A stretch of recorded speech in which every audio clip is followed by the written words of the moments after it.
শেখ হাসিনার ছেলেমেয়েরাও রাজনীতি করতে পারবে? তারেক রহমান কি বললেন? ভাবছেন আমি মন গড়া কথা বলছি? একদম না। রয়টার্সকে দেওয়া এক বিশেষ সাক্ষাৎকারে বিএনপির ভারপ্রাপ্ত চেয়ারম্যান তারেক রহমান এমন এক মন্তব্য করেছেন যা এই মুহূর্তের রাজনীতিতে এক নতুন মোড় নিতে পারে। সোজা কথায় আসি, তিনি পরিষ্কার করে দিয়েছেন শেখ হাসিনার বিচার হবে আইনের মাধ্যমে, কিন্তু তার সন্তানদের রাজনীতির অধিকার সেটা ঠিক করবে জনগণ। ঘটনাটা একটু খুলে বলি। নির্বাচনের হাওয়া এখন তুঙ্গে। রয়টার্সের সাংবাদিকরা সোজা প্রশ্ন করেছিলেন তারেক রহমানকে। তিনি কোনো রাগঢাক করেননি।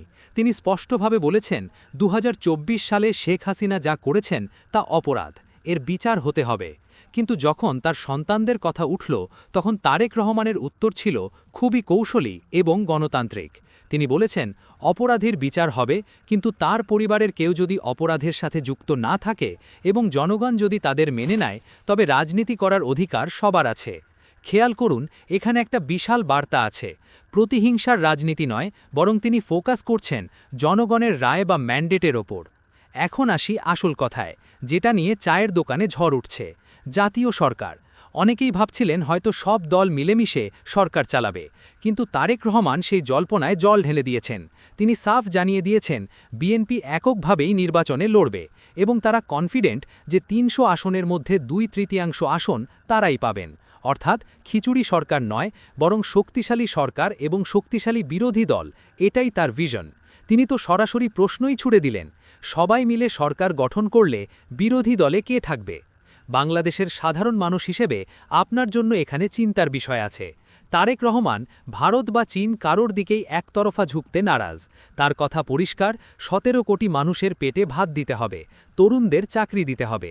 তাই যারা বাংলাদেশের স্বার্থ দেখবে, বাংলাদেশের সার্বভৌমত্ব মানবে, বন্ধুত্ব হবে তাদের সাথেই। সেটা দিল্লি হোক বা বেজিং, তাতে কিছু যায় আসে না।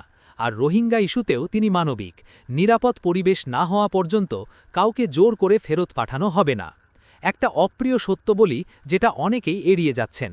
তারেক রহমানের এই বক্তব্যে একটা বিষয় স্পষ্ট, বিএনপি এখন আর কোনো অস্পষ্টতাই নেই। তারা জানে তারা কি চায়। কিন্তু প্রশ্ন হল, রাজনীতিতে এই উদারতা কি মাঠের কর্মীরা মেনে নেবে? শেখ হাসিনার সন্তানদের রাজনীতিতে ফেরার সুযোগ কি সাধারণ মানুষ সহজভাবে দেখবে? দিন শেষে বল এখন জনগণের কোর্টে। তারেক রহমান বলছেন দেশের মালিক জনগণ, সিদ্ধান্তও নেবে জনগণ। কিন্তু আপনি কি ভাবছেন, শেখ হাসিনার বিচার হওয়ার পর তার সন্তানদের রাজনীতিতে আসার সুযোগ দেওয়া কি উচিত নাকি অনুচিত? নাকি জাতীয় সরকার হলেই ভালো হতো? কমেন্ট বক্সে আপনার মতামতটা এখনই জানান, কারণ আপনার কথাই আসল শক্তি।